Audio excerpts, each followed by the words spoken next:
প্রিয় শিক্ষার্থীবৃন্দ, আজকের ক্লাসে সবাইকে স্বাগতম। আশা করি সবাই ভালো আছো এবং সুস্থ আছো। আমি শিল্পী রানী সান্যাল, সহকারী শিক্ষক, ইউসুফউদ্দিন উচ্চ বিদ্যালয়, মির্জাপুর, শেরপুর, বগুড়া। আজকে আমি তোমাদের পড়াবো দশম শ্রেণীর বাংলা সাহিত্য থেকে একটি কবিতা। কবিতাটির নাম আমি কোনো আগন্তুক নই, লিখেছেন আহসান হাবিব। নিচে অনেকগুলি ছবি দেওয়া আছে, দেখো। ছবি দেখলেই তোমরা বুঝতে পারবে। তারপর তোমরা এই পাঠ শেষে কি কি শিখতে পারবে দেখো। 1 নম্বর, কবি আহসান হাবিবের সংক্ষিপ্ত জীবনী বলতে পারবে। 2 নম্বর, কবিতাটি শুদ্ধ উচ্চারণে আবৃত্তি করতে পারবে। 3 নম্বর, নতুন শব্দের অর্থ বুঝে বাক্য তৈরি করতে পারবে। 4 নম্বর, জন্মভূমির সঙ্গে কবি মনের গভীর সম্পর্ক ব্যাখ্যা করতে পারবে। লেখক পরিচিতি দেখো। কবি আহসান হাবিব 1917 সালের 2 জানুয়ারি জন্মগ্রহণ করেন পিরোজপুর জেলার শঙ্করপাশা গ্রামে। তার পেশা ছিল সাংবাদিকতা। তিনি তার অনেকগুলি রচনা করেছিলেন তিনি অনেক কিছু। তার মধ্যে প্রথম কাব্যগ্রন্থ ছিল তার রাত্রি শেষ, ছায়া হরিণ, সারা দুপুর, আশায় বসতি। তিনি 1985 সালের 10 জুলাই মৃত্যুবরণ করেন। এখানে কয়েকটি প্রশ্ন দেওয়া আছে, তোমরা প্রশ্নগুলির উত্তর কবি পরিচিতি পড়লেই লিখতে পারবে। 1 নম্বর, আহসান হাবিব কত সালে জন্মগ্রহণ করেন? 2 নম্বর, আহসান হাবিবের প্রথম কাব্যগ্রন্থের নাম কি? 3 নম্বর, কবি আহসান হাবিব কত সালে মৃত্যুবরণ করেন? শব্দার্থ দেখো, অনেকগুলি শব্দার্থ দেওয়া আছে। জমিন, জমিন মানে ছবি দেখলেই তোমরা বুঝতে পারছো ভূমি। আসমান মানে আকাশ। অভ্যাগত মানে নিমন্ত্রিত অতিথি। এরপরে তোমরা জোড়ায় কাজ করবে। যদি বাড়ির পাশে কেউ থাকে তাকে ডেকে তোমরা দুইজনে মিলে জোড়ায় কাজ করবে। অভ্যাগত, আসমান, জমিন শব্দগুলোর অর্থসহ 2টি করে বাক্য তৈরি করবে।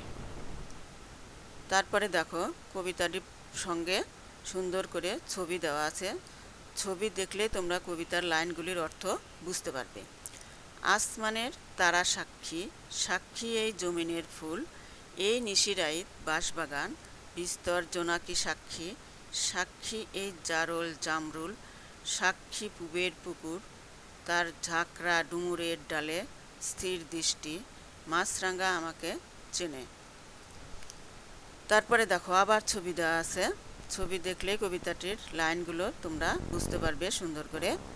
আমি কোনো অভ্যাগত নই, খোদার কসম আমি ভিনদেশি পথিক নই, আমি কোনো আগন্তুক নই। আমি কোনো আগন্তুক নই, আমি ছিলাম এখানে, আমি সাপনিক নিয়মে এখানেই থাকি, আর এখানে থাকার নাম সর্বত্রই থাকা, সারা দেশে। দেখো ছবিগুলি দেখো, ছবিগুলি সুন্দর করে ছবি দেওয়া আছে এবং ছবির সঙ্গে লাইনগুলির মিল আছে।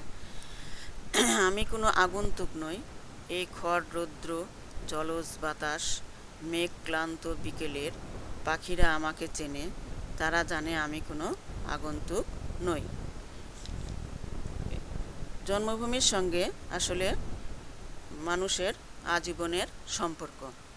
এ সব কিছুই মনে হয় কত চেনা কত জানা। জন্মভূমির মধ্যেই শিকড় গেড়েই মানুষ তাই সমগ্র দেশকে আপন করে পায়। এই অনুভূতি তুলনাহীন। দেশ মানে তো আসলে শুধু চারপাশের প্রকৃতি তা নয়, একে আপন সত্তায় অনুভব করা, অর্থাৎ নিজস্ব সত্তায় অনুভব করা।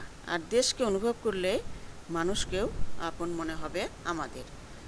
তাই এই কবিতায় কবি সেই অনুভবই আন্তরিক মমতায় সুন্দরভাবে তুলে ধরেছেন। তিনি বলেছেন তিনি কোনো আগন্তুক নন। তিনি যেমন ওই আসমান জমিনের ফুল, জোনাকি পুকুর, মাছরাঙাকে চেনেন, তেমনি তারাও তাকে চিনে।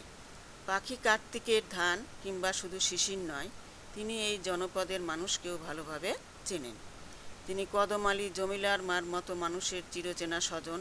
কবি অনুভব করেন যে লাঙ্গল জমিতে ফসল ফলায়, সেই লাঙ্গল আর মাটির গন্ধ লেগে আছে তার হাতে, শরীরে। ধান ক্ষেত আর দুধু নদীর কিনার, অর্থাৎ এই গ্রামীণ জনপদের সঙ্গেই তার জীবন বাঁধা। এই হচ্ছে তার অস্তিত্ব, এই হচ্ছে মানব জীবন জন্মভূমির সঙ্গে যে মানুষ গভীরভাবে সম্পর্কিত। পাঠ পরিচিতি পড়লেই কবিতাটির বিস্তর ব্যাখ্যা তোমরা করতে পারবে এবং সুন্দর করে বুঝতে পারবে।